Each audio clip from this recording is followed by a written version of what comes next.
Hello everyone, welcome again to learn with Riddhiman. आज हम करने वाले हैं क्लास 9th का 4th चैप्टर। तो चलिए स्टार्ट करते हैं।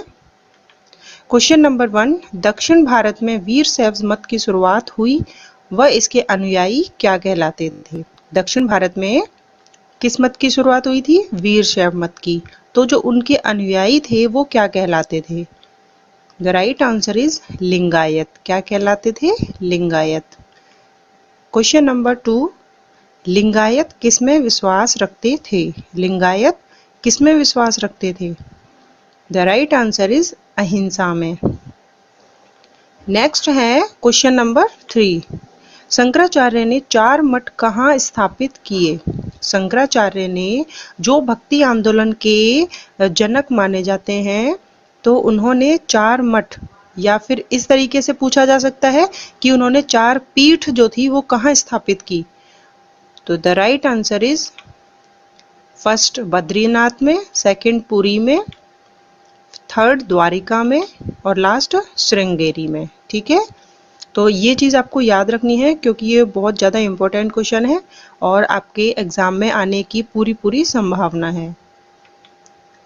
नेक्स्ट है क्वेश्चन नंबर 4, वैष्णव मत के रामानंद, बल्लवाचार्य, माधवाचार्य, निम्बकाचार्य, रामानुजाचार्य व चैतन्य महाप्रभु ये किस भक्ति के उपासक थे? भक्ति आंदोलन के जो प्रमुख संत थे वो कुछ सगुण भक्ति में विश्वास रखते थे और कुछ निर्गुण भक्ति में विश्वास रखते थे। तो वैष्णव मत के जो रामानंद, बल्लवाचार्य, माधवाचार्य, निम्बकाचार्य, रामानुजाचार्य और चैतन्य महाप्रभु ये सभी सगुण भक्ति में विश्वास रखते थे। इसके अलावा ज्ञानदेव, नामदेव, एकनाथ, तुलसीदास, सूरदास और मीराबाई ये सभी भी सगुण भक्ति में विश्वास रखते थे। नेक्स्ट है, और निर्गुण भक्ति में जो विश्वास रखते थे वो कौन से संत हुए? कबीर, नानक, रैदास, दादू दयाल, सुंदरदास, मलूकदास, रामानंद और तुकाराम। इसे आप नोट कर लें। क्वेश्चन नंबर 5, राजस्थान में वैष्णव मत के विष्णोई संप्रदाय, जसनाती संप्रदाय, राम स्नेही संप्रदाय, दादू संप्रदाय, निरंजनी संप्रदाय, चरणादासी संप्रदाय और लालदासी संप्रदाय ये किसके उपासक थे? तो ये सभी निर्गुण भक्ति के उपासक थे। इनको सभी को मैंने एक ही क्वेश्चन में इसलिए इंक्लूड कर दिया है जिससे कि लर्न करने में आसानी हो रहेगी आपको। तो ये सभी राजस्थान में जो वैष्णव मत के संप्रदाय के नाम हैं और ये सभी निर्गुण भक्ति में विश्वास रखते थे। क्वेश्चन नंबर 6, भारतीय राष्ट्रवाद का अग्रदूत या नए युग का अग्रदूत किसे माना जाता है? तो ये आपको इसका आंसर पता होगा। The right answer is Raja Rammohan Roy. किसको माना जाता है नए युग का अग्रदूत? राजा राममोहन राय को। क्वेश्चन नंबर 7, ब्रह्म समाज की स्थापना कब हुई? ब्रह्म समाज की स्थापना कब हुई थी? द राइट आंसर इज 20 अगस्त 1828 ईस्वी में ब्रह्म समाज की स्थापना हुई थी। कब हुई थी? 20 अगस्त 1828 में कलकत्ता में ब्रह्म समाज की स्थापना हुई थी और इनकी स्थापना करने वाले थे राजा राममोहन राय, जिन्हें आधुनिक भारत के पिता कहा जाता है, राष्ट्रवाद के जनक भी कहा जाता है और युगदूत भी कहा जाता है। तो इन सभी नामों को भी आप याद रखेंगे। ये सभी इनकी उपाधियां थी, आधुनिक भारत के पिता, राष्ट्रवाद के जनक और युगदूत। नेक्स्ट है, विलियम बेंटिंक से 1829 में सती प्रथा विरोधी कानून किसने बनवाया था? तो सोचिए इसका आंसर क्या होगा। The right answer is Raja Rammohan Roy. ठीक है, तो 1829 में सती प्रथा पर प्रतिबंध जो है वो राजा राममोहन राय ने अपने प्रयासों से किससे लगवाया था? लॉर्ड विलियम बेंटिंक से। ठीक है, नेक्स्ट है क्वेश्चन नंबर 9, कलकत्ता में वेदांत कॉलेज, हिंदू कॉलेज की स्थापना किसने की? कलकत्ता में वेदांत कॉलेज, हिंदू कॉलेज की स्थापना किसने की? The right answer is Raja Rammohan Roy. अभी हम राजा राममोहन राय से रिलेटेड जो भी प्रश्न हैं उनको सभी को हल कर रहे हैं। नेक्स्ट है, राजा राममोहन राय ने संवाद कौमुदी किस भाषा में लिखी?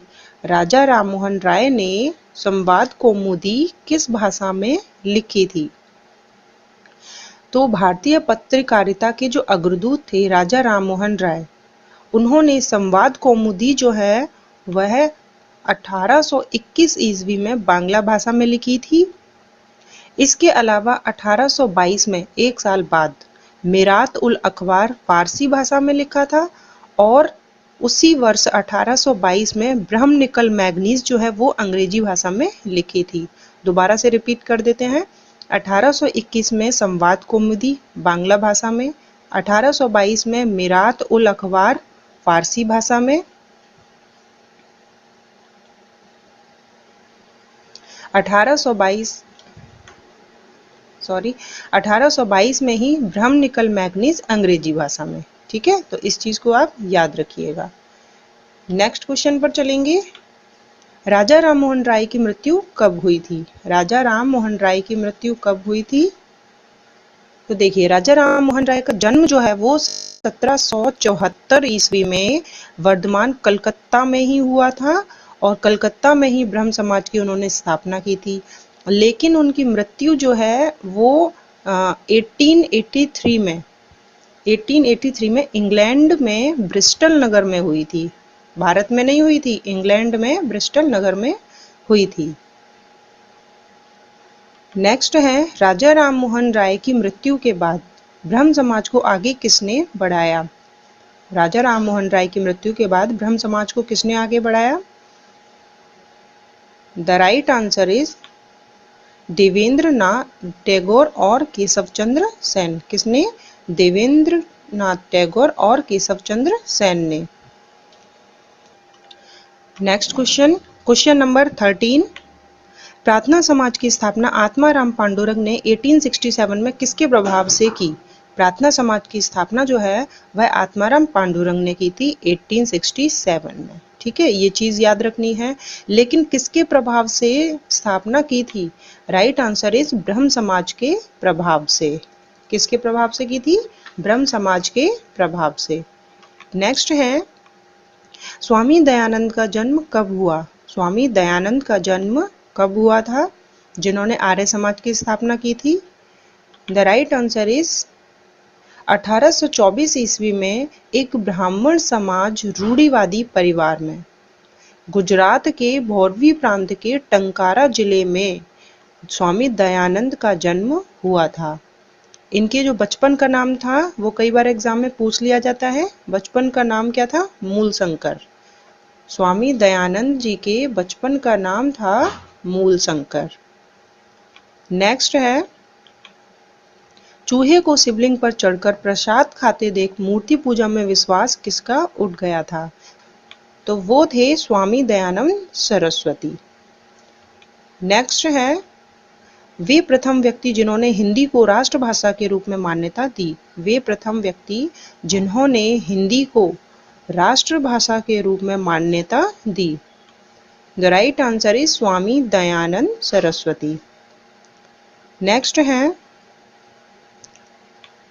स्वराज्य शब्द का प्रथम बार प्रयोग किसने किया? प्रथम बार स्वराज्य शब्द का प्रयोग किसने किया? The right answer is Swami Dayanand Saraswati ने। नेक्स्ट है, सत्यार्थ प्रकाश की रचना स्वामी दयानंद सरस्वती ने कब और कहाँ की? सत्यार्थ प्रकाश की रचना स्वामी दयानंद सरस्वती ने कब और कहाँ की थी? द राइट आंसर इज 1874 में उदयपुर में। ठीक है, तो ये फैक्ट आपको याद रखना है, राजस्थान से रिलेटेड है कि स्वामी दयानंद सरस्वती जो है वह राजस्थान में कहाँ पर आए थे? उदयपुर में आए थे और वहाँ पर उन्होंने सत्यार्थ प्रकाश की रचना की थी 1874 में। नेक्स्ट है, आर्य समाज की स्थापना कब की गई थी? तो आर्य समाज की स्थापना हमें पता है कि स्वामी दयानंद सरस्वती ने की थी। तो स्थापना जो है वो 1875 ईस्वी में 10 अप्रैल 1875 ईस्वी में बम्बई में की थी और ब्रह्म समाज की स्थापना कलकत्ता में हुई थी। नेक्स्ट है, स्वामी दयानंद सरस्वती की मृत्यु कहाँ हुई थी? स्वामी दयानंद सरस्वती की मृत्यु कहाँ हुई थी? The right answer is Ajmer में। ठीक है, ये भी आपको याद रखना है। स्वामी दयानंद सरस्वती जो थे वो कहाँ पर आए थे 1874 ईस्वी में? उदयपुर आए थे और अजमेर में इनकी मृत्यु हुई थी 30 अक्टूबर 1883 को। कब हुई थी? 30 अक्टूबर 1883 को। और जब इनकी मृत्यु हुई थी तो उस समय अजमेर में जसवंत सिंह द्वितीय शासन करते थे। नेक्स्ट है जैन श्वेतांबर धर्म में तेरापंथ संप्रदाय के नवे आचार्य तुलसी जैन ने किस आंदोलन के प्रणेता थे? तो जो तेरापंथ संप्रदाय के जो नौवे आचार्य तुलसी जैन थे वो किस आंदोलन के प्रणेता थे? द राइट आंसर इज अणुव्रत आंदोलन। इस तरीके से भी पूछा जा सकता है कि अणुव्रत आंदोलन जो है उसके जनक कौन है? तो क्या कौन है? आचार्य तुलसी जैन। नेक्स्ट है अणुव्रत आंदोलन क्या था? अणुव्रत आंदोलन क्या था? द राइट आंसर इज मानवता कल्याण का अहिंसक आंदोलन। अणुव्रत आंदोलन में मानवता कल्याण इस पर ध्यान दिया गया था और अहिंसक आंदोलन था। नेक्स्ट है आचार्य तुलसी के माता पिता का क्या नाम था? आचार्य तुलसी के माता पिता का क्या नाम था? द राइट आंसर इज उनकी माता का नाम बदनाजी और पिता का नाम झूमरमल खटेल था।